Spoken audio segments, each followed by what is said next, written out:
Have you ever wondered why do you develop acne on a specific part of your face?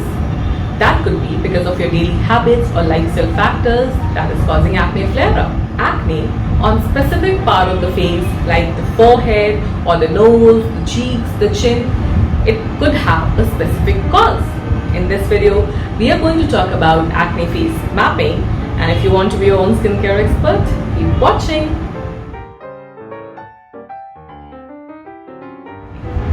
The commonest cause of forehead acne is your hair. It could be dandruff falling onto the forehead leading to irritation and acne.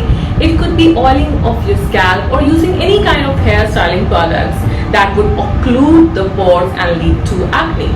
Not just that, certain hairstyles like those with bangs, either the front bangs or the side bangs, could irritate your skin and lead to acne flare-up. Even the headbands that you use to tie your hair could lead to acne. And finally, there is a variety of acne known as sandpaper comedones that is specifically predisposed to develop on the forehead. And as the name suggests, it is sandpaper-like. So there are multiple tiny small comedones grouped together onto the forehead, giving a gritty sensation to your forehead. So whenever you touch your forehead, you feel like you're touching a sandpaper. It is quite resistant to treatment and might require multiple sessions of peels, lasers along with medications.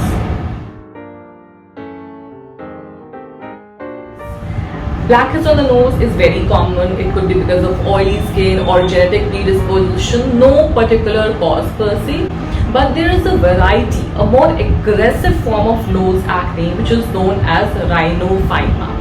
It is most commonly seen because of rosacea, which is an inflammatory disorder, but could also be the result of acne.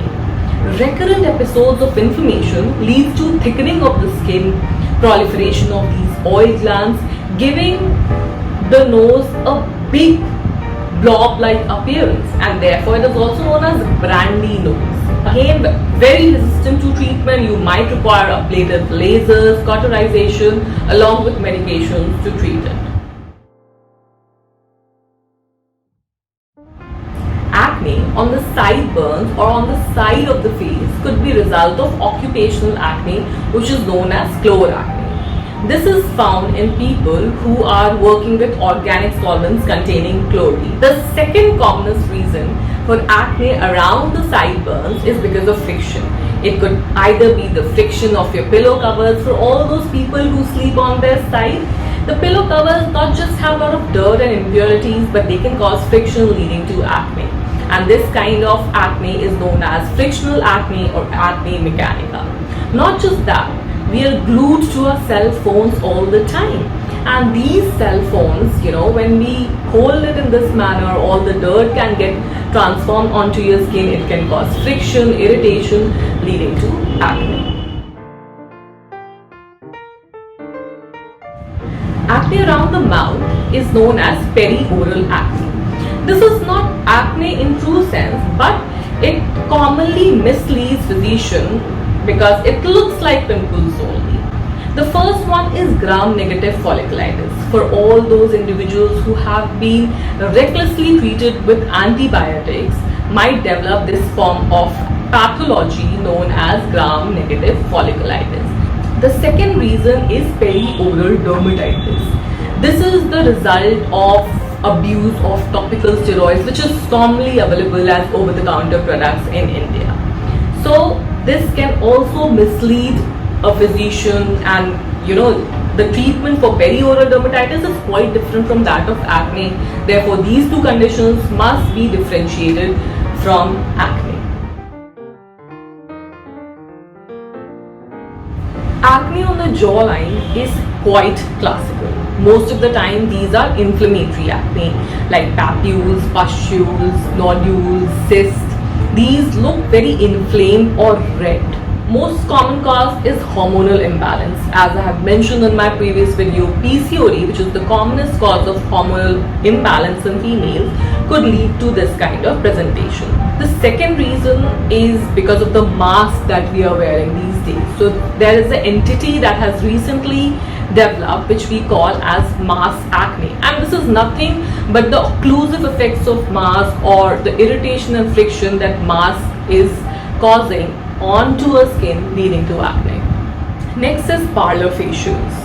This is a specific type of jawline acne known as acne cosmetica. This could be the result of the occlusive creams that is used in parlors or the vigorous massage that causes friction and irritation on these oil glands and pilosebaceous unit leading to acne.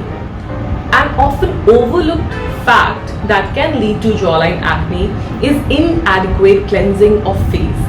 When we are cleansing our face, we often tend to focus on the facial skin but neglect the neck, and the face and the neck junction, which is the jawline, often gets neglected, and this is the area where most of the dirts and impurities and pollutants gets accumulated. So this must be cleansed with a makeup remover in order to remove the makeup, and then with a face wash to remove all the oil and dirt in order to protect your skin and prevent any jawline acne. In the next video, we will be talking about back acne. Till the time, be beautiful, be influential.